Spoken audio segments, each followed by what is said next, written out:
जी अस्सलाम वालेकुम मेरे दोस्तों मेरी दुआ है कि जहां से भी आप मुझे देख रहे हैं अल्लाह पाक आप पे अपनी रहमत नाज़िल करे और आपके लिए आसानी पैदा करे। दोस्तों बात ये करनी है कि शहीद कहते हैं मरता नहीं, हमें बात को समझ नहीं आती। कहते हैं फलां बंदा मर के भी नहीं मरेगा, बात नहीं समझ में आती। कुछ लोग सोचते हैं कैसे हो सकता है, मर गया उसको दफना दिया बात खत्म होगी। लेकिन मैं आपको बताता हूं कैसे जिंदा रहता है। जब आप हक और सच में खड़े होते हैं, जब आप कोई ऐसी बात करें जिसकी बात का जवाब ना हो किसी के पास, जब आप ऐसे अल्फाज कह दें या कुछ भी ऐसा काम कर दें जो आपके अल्फाज जिंदा रह जाए, जब तक उनका काउंटर ना मिले तो वो अल्फाज जिंदा रहते हैं, उनकी मौत नहीं होती। इंसान की मौत हो जाती है, उसके अल्फाजों की मौत नहीं होती, उसके कामों की मौत नहीं होती, उसकी जो मसाले होती है उसकी मौत नहीं होती। इसलिए कहते हैं कि वो बंदा जिंदा रहता है। इसके अलावा मजहबी तौर पर क्या बातें हैं वो मैं इधर नहीं करना चाहता, क्योंकि किसी का कोई बिलीव है, किसी का कोई बिलीव है। जैसा कि आपको पता है हिंदुओं का तो ये भी बिलीव है कि इंसान मरता है फिर पैदा होता है, फिर मरता है फिर पैदा होता है। लेकिन हमारा एज ए मुसलमान ये बिलीव नहीं है।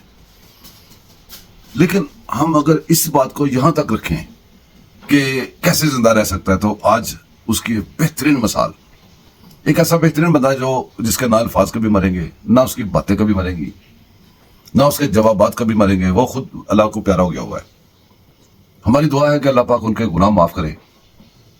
और वो एक नेक आदमी थे, उनकी बहुत अच्छी अच्छी बातें हैं, लोगों के दिलों में रहते हैं। मैं बार बार उनकी कई दफा पहले वीडियो लगाता हूं। मैं जिक्र कर रहा हूं मुशाहिदुल्लाह खान। एक ऐसा गॉड गिफ्ट था, नून लीग को गॉड गिफ्ट था। आपको पता चला कि कुछ लोग एकदम मरते गए, उसमें जजेस थे, कुछ मौलाना हजरात थे, कुछ आपको पता प्लेटलेस भी नवाज शरीफ भी गिरे थे।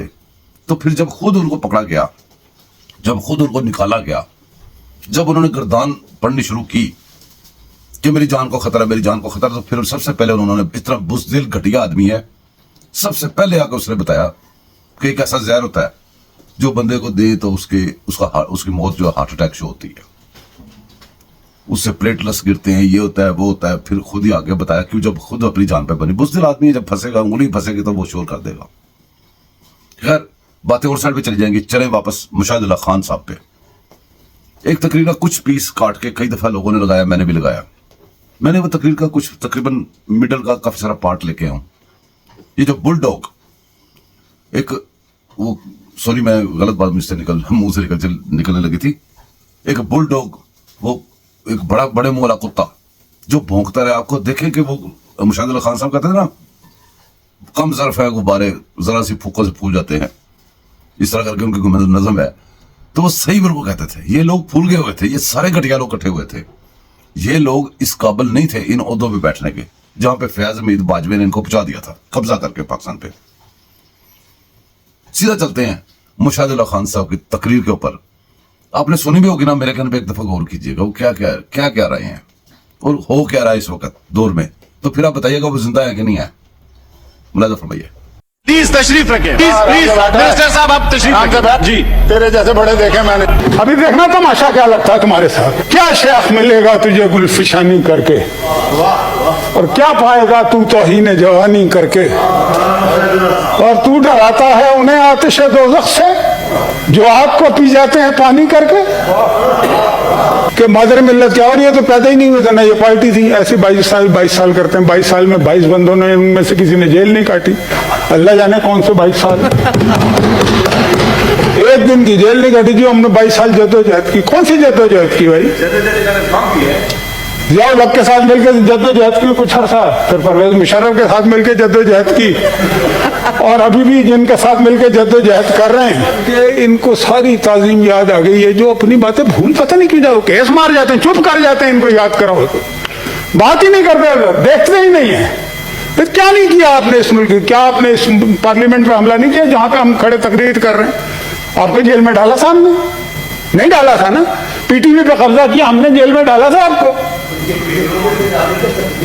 सारी फिल्में मौजूद है, हर चीज। अगर आप इतने ही अच्छे हैं तो भाई चलो, हमने नहीं डाला था, आप डालते हैं, क्योंकि आप हमें तो डाल ही रहे हैं ना आपका। लेकिन इंतकाम की आग जो है वो ठंडी नहीं हो पा रही। इसलिए ठंडी नहीं हो पा रही कि अगर आप इंतकाम लेंगे तो बाकी तो कुछ कर ही नहीं सकते ना। आपसे ना कुछ होता है, ना आपको कुछ आता है करना, ना आप इतना ओपन हो गया और उसकी कोई जवाब देने को तैयार नहीं। हर बात का जवाब देंगे।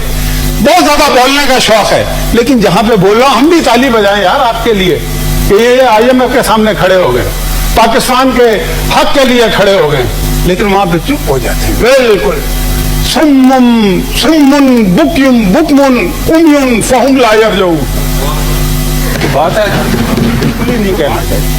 आप उनके धरनों की अभी बातें कर रहे थे यार, खुदा के लिए आपने 126 दिन धरना इस पार्लियामेंट के बाहर गेट के बाहर दिया, भूल गए? अच्छा, फिर आपने सिर्फ धरना नहीं दिया। अच्छा, आप मैं तो ये कहता हूं चले एक काम कर लेते हैं, मौलाना फजल रहमान के खिलाफ गद्दारी का मुकदमा बना देते हैं, अगर हुकूमत बनाना चाहती है या अदालतें अगर वो समझती हैं कि ये बनता है। तो फिर भाई जो आपने किया है ना 2014 में, उसमें कितने लोग आते हैं गद्दारी में, जिन्होंने सिविल नाफरमानी की तहरीकें चलाने की बात की, ये गद्दारी होती है मुल्क से। जिन्होंने PTV पे बाकायदा कब्जा किया, ये गद्दारी है मुल्क से। जिन्होंने प्राइम मिनिस्टर हाउस पे हमला किया, ये गद्दारी है मुल्क से, और संगीन गद्दारी है ये सब।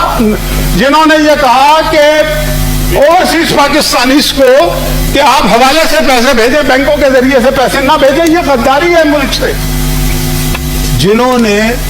जिन्होंने बिल फाड़े सुई गैस और बिजली के, जला दिए, ये गद्दारी है जनाब चेयरमैन।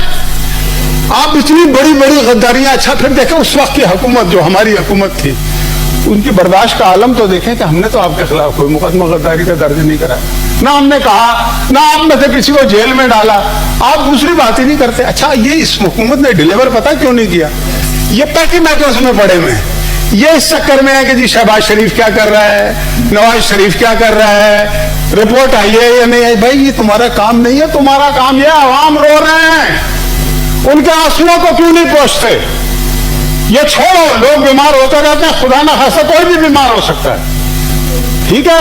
नईमुल हक बीमार है ना, वो नईमुल हक ही है ना, अल्लाह उसको सेहत दे। मुझे बड़ी अफसोस है उसकी बीमारी पे। बीमारियों में मजाक आ गया, आपने बेगम कुलसूम नवाज इस दुनिया से चली गई, आप कहते रहे कि जी ये बीमारी नहीं है, आपके लोग वहां पे अस्पतालों में पहुंच गए। आप क्या करते हैं? ये इंसान इस तरह के काम नहीं करते, अपने लोगों को रोके जो ये काम कर रहे हैं। ये अच्छी बातें नहीं है, ये अच्छी रवायतें नहीं है, और इन रवायतों पर अगर बाद में हुकूमतें आपके खिलाफ चलेंगी तो आप नजर नहीं आएंगे, आपसे बर्दाश्त नहीं होगा। हमने तो 20-20 जेलें काटी हुई हैं, आप बड़े फखर से कहते जी मैं जेल में डाल दूंगा। आपने जेलें काटी कितनी हुई हैं? आपको पता सॉलिटरी कन्फाइनमेंट क्या होती है? मैं परवेज मुशर्रफ के दौर में जनाबे चेयरमैन 2000 में जनवरी में जेल में गया, जून में वापस आया, 6 महीने बाद सॉलिटरी में था। तो रात को मुझे अचानक छोड़ दिया उन्होंने। तो मुझे कुछ लोगों ने कहा जी ये लोग घर पे इतला तो कर दो, अपना खून दिया। आप यकीन करें 20 मिनट तक मैं घर का नंबर भूला हुआ था, मुझे नंबर ही नहीं याद आ रहा। इतने बुरे, यानी कि ये जो जेलें होती है ना, ये जो खाकान अब्बासी वजीर आजम था वो कहाँ पे पड़ा हुआ है, साद रफीक कहाँ पे पड़ा हुआ है, आपने हेरोइन डाल दी राना सनाउल्लाह पे। यार तो खुदा का नाम नहीं, क्या कर रहे हैं आप? कल का अगर आप पे डाल दी फिर क्या करेंगे आप? फिर आपको उसी साल में अगर डाल दिया किसी ने, ये रवायत गलत डाल रहे हैं ना, मत डाल रहे हैं गलत रवायत। हम है नहीं, हमारा दिल बहुत बड़ा है, हम इस तरह के लोग नहीं, किसी को तकलीफ देकर खुश होने वाले लोग नहीं है, लेकिन आप हैं, आप ये काम मत करें। इसलिए कि वही जो उस दिन मैंने कहा था कि लगेगी आपको आखिर में शेर आएंगे घर कहीं इज्जत में, यहाँ पे सिर्फ हमारा मकान थोड़ी है। और आप कहते थे कि पीर को अंपायर उंगली उठा देगा, वो अंपायर की उंगली किसकी थी बताइए ना मुझे। आप ही ने कहा था ना, मैंने तो नहीं कहा था। वो गए थे या नहीं गए थे? अंपायर की उंगली, थैंक यू मुशाहिद वो उंगली अभी तक इन्हें तंग कर रही है। Thank you Mushahid.